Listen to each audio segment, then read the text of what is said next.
একদিকে ইসলামী বিপ্লবের দেশ ইরান, অন্যদিকে যুদ্ধবাজ ট্রাম্পের সামরিক প্রস্তুতি।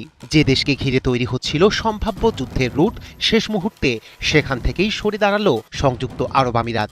একটি দৃঢ় অবস্থান, একটি অনড় বার্তা, আর তাতেই পাল্টে গেল উপসাগরের শক্তির সমীকরণ। খামেনি প্রশাসনের বিরুদ্ধের সামনে আর এগোতে পারল না বিশ্বাসঘাতকদের পরিকল্পনা। চাপের মুখে পিছু হটল সংযুক্ত আরব আমিরাত। ইরানের বিরুদ্ধে সম্ভাব্য সামরিক অভিযানে নিজেদের ভূখণ্ড ব্যবহারের অনুমতি দেওয়ার খবর প্রকাশের পরই মধ্যপ্রাচ্য জুড়ে শুরু হয় আলোচনা ও সমালোচনা। ইরানের স্পষ্ট ও আত্মমর্যাদাশীল অবস্থান এবং আঞ্চলিক বাস্তবতার মুখে শেষ পর্যন্ত অবস্থান বদলাতে বাধ্য হয় আবুধাবি।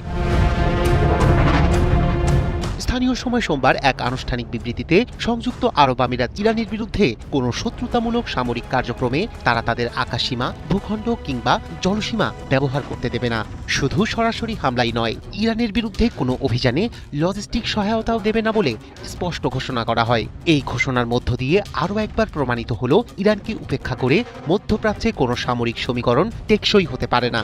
ইসলামী বিপ্লবের পর থেকেই ইরান যে স্বাধীন, আত্মনির্ভরশীল এবং আপোষহীন পররাষ্ট্রনীতি অনুসরণ করে আসছে, এই ঘটনা প্রবাহ তারই স্বীকৃতি। আমিরাতের পররাষ্ট্র মন্ত্রণালয় জানায়, বর্তমান সংকট মোকাবিলায় যুদ্ধ নয়, সংলাপই সবচেয়ে কার্যকর পথ।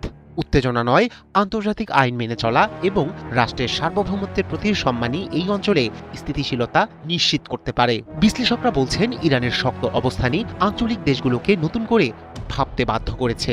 বহু চাপ, নিষেধাজ্ঞা ও হুমকির মুখেও ইরান কখনোই নিজের অবস্থান থেকে সরে আসেনি। এই আত্মবিশ্বাসী আজ ইরানকে মধ্যপ্রাচ্যের একটি নির্ধারক শক্তিতে পরিণত করেছে। এদিকে প্রেসিডেন্ট ডোনাল্ড ট্রাম্প শুরুতে সামরিক হস্তক্ষেপ থেকে সরে আসার ইঙ্গিত দিলেও পরে স্পষ্ট করে বলেছেন, এখনও বিবেচনায় আছে সামরিক বিকল্প। আবুধাবির কাছে আল ধাবরা বিমান ঘাঁটিতে হাজার হাজার মার্কিন সেনার উপস্থিতি উপসাগরীয় অঞ্চলে উত্তেজনা আরও বাড়িয়ে তুলেছে। ইতোমধ্যে একটি মার্কিন নৌবহর এই অঞ্চলের দিকে অগ্রসর হচ্ছে। তবে এই টানটান পরিস্থিতিতে আমিরাত স্পষ্ট করে দিয়েছে তাদের অবস্থান। ইরান বিরোধী কোনো যুদ্ধে কোনোভাবেই মঞ্চ হতে রাজি নয় তারা। বিশ্লেষকরা বলছেন, এই টানটান পরিস্থিতিতে একটি বার্তাই এখন পরিষ্কার, ইরান শুধু একটি রাষ্ট্র নয়, ইরান একটি প্রতিরোধের নাম, যার দৃঢ়তার সামনে যুদ্ধের পথ বেছে নেওয়ার সাহস কারণেই।